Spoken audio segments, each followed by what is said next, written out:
Everyone, কেমন আছো তোমরা সবাই? আশা করছি আমার সকল ফ্রেন্ডস যেখানে আছো খুব ভালো আছো। আমিও খুব ভালো আছি। আমি আমার সকল ফ্রেন্ডসদেরকে আমার চ্যানেলেই স্বাগত জানাই। আর যারা আমার নতুন সাবস্ক্রাইবার আছো তাদের অনেক থ্যাংক ইউ জানাই আমার চ্যানেলটাকে সাবস্ক্রাইব করে আমার পাশে থাকার জন্য আর আমার ফ্রেন্ড হওয়ার জন্য।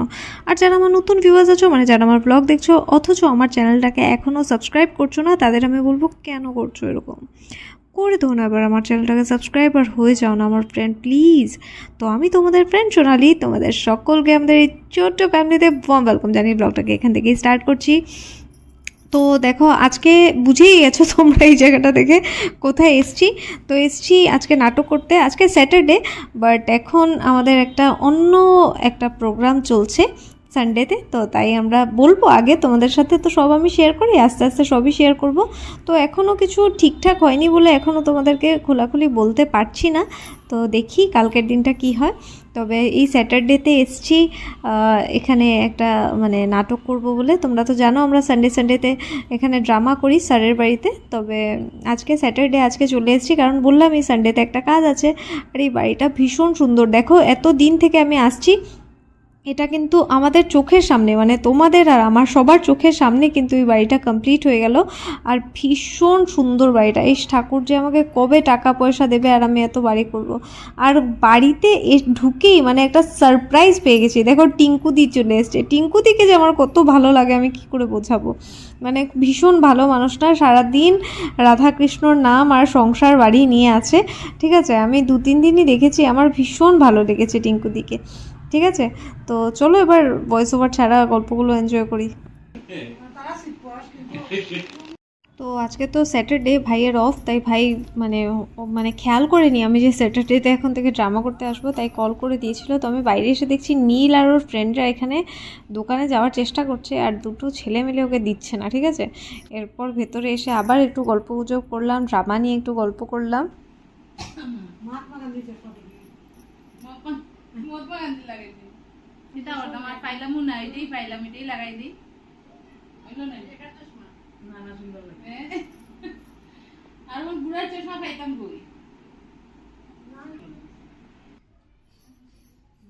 তুমি এইভাবে বুঝছো ম্যাডাম, তুমি একটা ভিডিও করবে, তুমি এইভাবে তারা দুজনকে ধরবে, ঠিক আছে? ধরে আমি কি এসে বসবো নাকি? না না, বসা তো থাকুক, বসাতেই থাকবো। না, এসে বসলে ভালো হবে। চলো স্টার্ট। মা দেখো, জামাইবাবু ফোন করেছে। দেখো, আমার মম্মি আবার আসবে মনে হয়, মিস কল পেয়েছে ওনার একটা। ওই তো 2 দিন আগে তাকিয়া গেল গে, 2 দিন ওর নাম তাকিয়া গেল। হ্যাঁ, এর মধ্যে একাদশী, এর মধ্যে শুন, আর যদি ফোন করে তা কই হতো আমরা বাড়িতে না, বাড়ি তালা মারা যন্ত্রণা ভালো লাগে না। এটা একটা লড়া দেয় একটা, এটার যে বিয়া দিলাম রে, এটার যে বিয়া দিলাম তাই রে। দেখেন আবার আবার আবার ফোন করছে তো। আচ্ছা ধর ধর ধর, শুন শুন শুন, ধরবার আগে শুন। দরিয়া কইবে আমরা বাড়িত না, আমরা গড় তালা মারা। ধর। হ্যালো হ্যালো হ্যালো, জামাইবাবু, হ্যাঁ বলো। আপনি ফোন করেছিলেন, আমি রিসিভ করতে পারিনি। হ্যাঁ, আমি দেখলাম তো তুমি ফোন রিসিভ করছো না। তুমি কি করব? মানে আমরা তো ঘরে নেই। ধরে নাই কইলে বলে আমি আইলাম তো বাবার সাথে, আমি রাস্তা। না না, এরকম আমরা বিয়েতে আছি। আজকে আসবেন না আপনি, ঠিক আছে? আমি- কয়েকদিন পরে আসেন।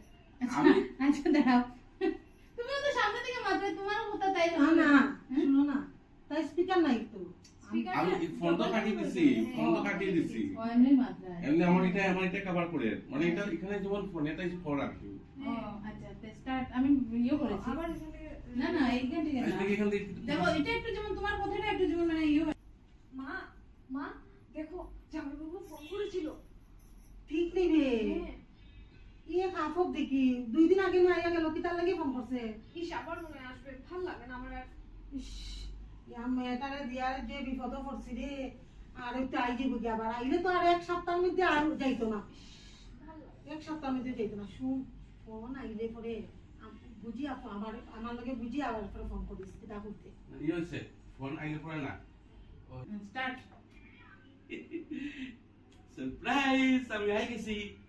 তোমরা কত অত মনোহর, মা ভালো আছো নি? আমার মাইয়া কই তাই বাড়ি তো কাম কাজ করে হ্যাঁ খাবার লাগে দিছি নি আমার মাইয়ারে না, বাড়ি ঘর তো সবাই ওই তো নাই, একবার তাও তো তাইলে লইয়াও না গরু ছাগল আছে। হ্যাঁ আর তুমি আবার বাজারের ব্যাগে কাপড় নিয়ে চলে এসছো আর দিদিকে একবারও আনো না। আহ, দাঁড়াও 1 মিনিট, একজন ডায়লগ বদলে দাও, তিনজনে কাবার করা যান না। তুমি এখানে দাঁড়াও। আমরা দূরেও যাইতো, দাঁড়াও দূরেও যাইতো বেশি। এখন তো সবার মুখ সাইডে গো, একদম একটু ক্লোজ হও। শুনো রে বা দাঁড়াও স্টার্ট দে। তুমি একটু পিছে যাও তোমার।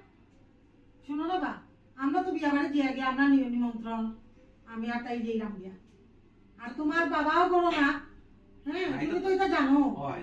আমরা বিয়া বাড়িতে আমরা এখানে থাকবো কেন আমরা এখন তুমি যাও, পরে এসো, হ্যাঁ অন্যদিন এসো। বিয়া বাড়ি তো তুই কেন তো বালা খানি মজা খানি আমি যাইবো আপনার লগে।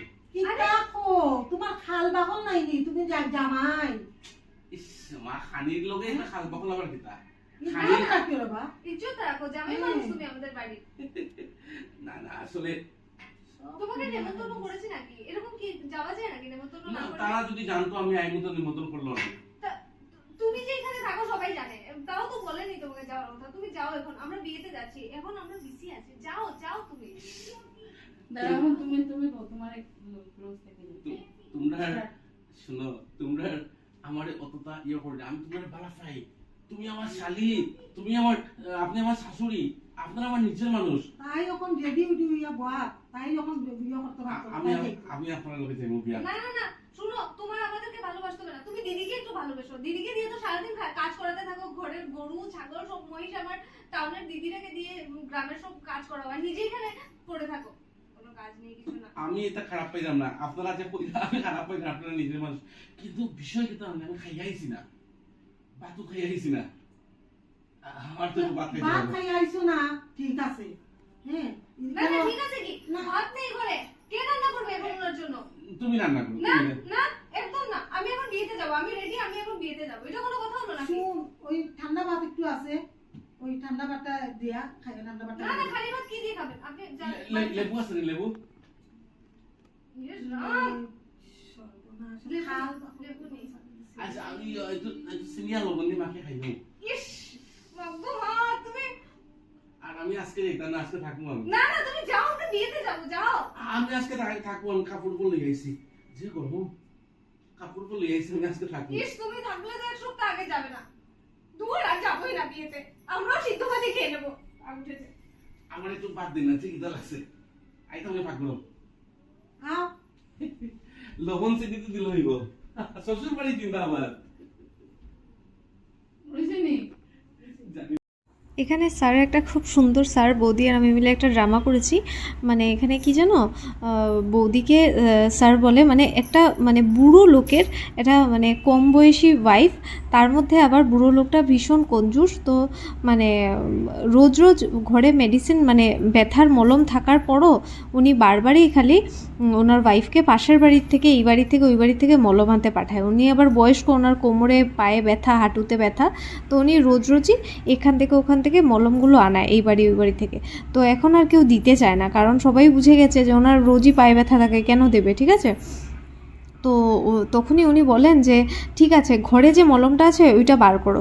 ওখান থেকে আবার একটুও লাগায়, ঠিক আছে। লাগানোর পরে তারপরে বলে যে এটা আবার গোদরেজে মানে তালা মেরে রেখো, ঠিক আছে, আর কাউকে বুঝতে দিও না আমাদের ঘরে যে ব্যথার মলমটা আছে। তার মধ্যেই ওনার প্রতিবেশী আসে আর এসে বলে যে মা পড়ে গেছে বাড়িতে, তুমি তোমাদের মলমটা দাও। উনি আবার বলে কি করে বুঝলে আমাদের ঘরে মলম আছে? তখন বলে আমি এটা গন্ধ পাচ্ছি, আর ব্যথার মলম তুমি তো বয়স্ক মানুষ, তোমাদের ঘরে তো থাকবেই, তোমার সবসময় হাঁটুতে কোমরে ব্যথা থাকে, এটা তো মানে অবভিয়াস কথা আর কি, থাকবেই, ঠিক আছে। তখন উনি বলে না আমাদের ঘরে ব্যথার মলম নেই, যাও তুমি বাড়ি যাও। আর মেয়েটা অনেক কনভিন্স করে যে এখন কে যাবে এত রাত করে, তো আপনি দিয়ে দিন ওষুধটা, আর আমাদের ঘরে শেষ হয়ে গেছে আর কি, ফুরিয়ে গেছে। তবে কোনোভাবেই মানে বুড়ো লোকটা আর ওনার কঞ্জুস ওয়াইফ মানে দুজনই কঞ্জুস, ওরা দিতে চায় না, ঠিক আছে। তো এখন কথা হচ্ছে মেয়েটা রাগ করে বাড়ি থেকে বেরিয়ে যায়, এটাই হচ্ছে স্টোরি। তো স্টোরিটা তোমরা দেখতে পারো গিয়ে ফেসবুকে, আমার তো লিঙ্ক দেওয়া আছে, ওখান থেকেই স্যারের ফেসবুক আইডি পেয়ে যাবে তোমরা। সত্যাই তুমি আও গিয়া বই আও গিয়া ব্যথার কোনো ঔষধ আমরা ঘরে নাই, তুমি যাও, আমরা ঘরে বেতার ওষুধ নাই। ব্যথার ঔষধ নাই। তুমি আও গিয়া, আমরা ঘরে নাই। আরে গন্ধ করছে তো ব্যথার ওষুধে। আমি ভিতরে ঘরে যাইতাম, ব্যথার ঔষধ নাই। আরে কিরকম মানুষ রে ভাই, কি কঞ্জুস বুড়াটা, ছি। বলেছি মা পড়ে গেছে, বুঝে না। আচ্ছা লাস্টটা হইছে না তো, তুমি তো উনি বলেইনি। শোনারে যেই সময় বলবে যে না তুমি আও গিয়া, তুমি আও গিয়া, তুমি চলে যাবে। আর তুমি ওই দেখছো নি গন্ধটা কি রকম বাইরে হইছে। আর এটা কইলিছে তো আমি। না কইছ না বললেন না আপনি। কইছো না। আচ্ছা তুমি আটকে সরিয়া বউ না আচ্ছা দেখি ওই জায়গাটা কি হইছে, দেখি দেখি। আমি সিঙ্গারা, ওরা তো সিঙ্গারা আমরা মিষ্টি খেয়েছি, আমি সিঙ্গারা দিয়ে চা খেয়ে নেই, তারপরে খাবো মিষ্টি। আর তুমি কি খেলে? সিঙ্গারা, রসগোল্লা আর বুন্দিয়া সন্দেশ। আর তুমি? আমিও সেম বুন্দিয়া সন্দেশ, রসগোল্লা আর সিঙ্গারাই, যে সিঙ্গারা একটু আর আপনি কি করছেন? মোবাইল দেখছি। এই দেখো উত্তরও দেয় না। উনি হুঁশিনি। হবে, ঠিক আছে। হ্যাঁ ওই দেখো, ওনাকে আমি জিজ্ঞেস করছি অন্য কথা, উনি আনসার করছে অন্য কথা। কি বলছিলেন? আমি জিজ্ঞেস করছি আপনি কি খেয়েছেন? এখন আমি তোমার দাদু না এই রসগোল্লা খেয়েছি বলে, আর সঙ্গে তোমার ছিল কি চমচম। আর দেখো বেরিয়ে গেছি, আর রাত্রেবেলা আজকে মন্দিরটা তোমাদের সাথে শেয়ার করলাম। ভীষণ সুন্দর লাগে, কোনোদিন মানে একেবারে কাছে গিয়ে তোমাদের সাথে ভালো করে শেয়ার করব। আর দূর থেকেও দেখতে ভীষণ সুন্দর লাগে, দেখো কত সুন্দর সুন্দর লাইটস জ্বলে। আর দেখো গলিটা বেশ অন্ধকার অন্ধকার, কিন্তু এত স্ট্রিট লাইট জ্বলছে না, আর মন্দিরের আলোতে মানে অনেকটাই মানে দেখা যায়, ভালো লাগে। এমনি ব্লগে কালো লাগছে দেখতে, বাট পুরো দেখা যায় রাস্তাটা, ভীষণ ভালো লাগে। তবে আমার না এদিক থেকে একটু যেতে ভয় করে, কেন জানো তো? এই যে ঝোপঝাড় থেকে যদি কিছু বেরোয়, বুঝতেই পারছো, তার মধ্যে আবার শ্রাবণ মাস চলছে, তো আমার একটু ভয়ই লাগে এসব জিনিস। আর এখানে খুব সুন্দর দেখো একটা মানে RJ মার্ট বলে একটা দোকান খুলেছে, ভীষণ সুন্দর, আর অনেক কিছুই পাওয়া যায়। আর এরপর দেখো অনেকটা ঘুরে আসতে হয় এখন আশ্রম রোড হয়ে, তো এই জায়গাটা ক্রস করেই আমি অনেকটা কেটে দিয়েছি, অনেকটা জায়গা গিয়ে দেখো এখানে আমাদের সৎসঙ্গ বিহার, মানে আমাদের অনুকূল ঠাকুরের আশ্রম। ভীষণ সুন্দর আশ্রমটা, তোমাদের সাথে আমি কোনো দিন শেয়ার করব। রাত্রেবেলা তো মানে ভীষণ সুন্দর লাগে, দিনের বেলাও মানে ঘুরে দেখার মতো, চারপাশটা ভীষণ সুন্দর, অনেক বড়, তোমাদের সাথে শেয়ার করব কোনো দিন এসে। আর কতগুলো যে শনি পুজো দেখেছি, কম করেও 6-7টা দেখেছি, তার মধ্যে কলেজ রোড বাজারেরটা আর আমাদের পাড়ারটা শেয়ার করলাম। আর এরপর আমি একটা আইসক্রিম কিনে নিয়েছি আমার জন্য। আর ব্লগটাকে এখানেই শেষ করে দিচ্ছি। আজকের ব্লগটা তোমাদের ভালো লেগে থাকলে অবশ্যই লাইক কমেন্ট শেয়ার করো, চাইলে সাবস্ক্রাইবও করতে পারো চ্যানেলটাকে এখনও না করে থাকলে। তো আজকের জন্য এতটাই রাখছি ব্লগটাকে, দেখা হচ্ছে কাল একটা নতুন ব্লগে। টাটা, খুব ভালো থেকো, বাই। আমরা নরপিচাস নিয়ে আমি প্রথম কাজ করেছি সিনেমা, এবং এটা আমাদের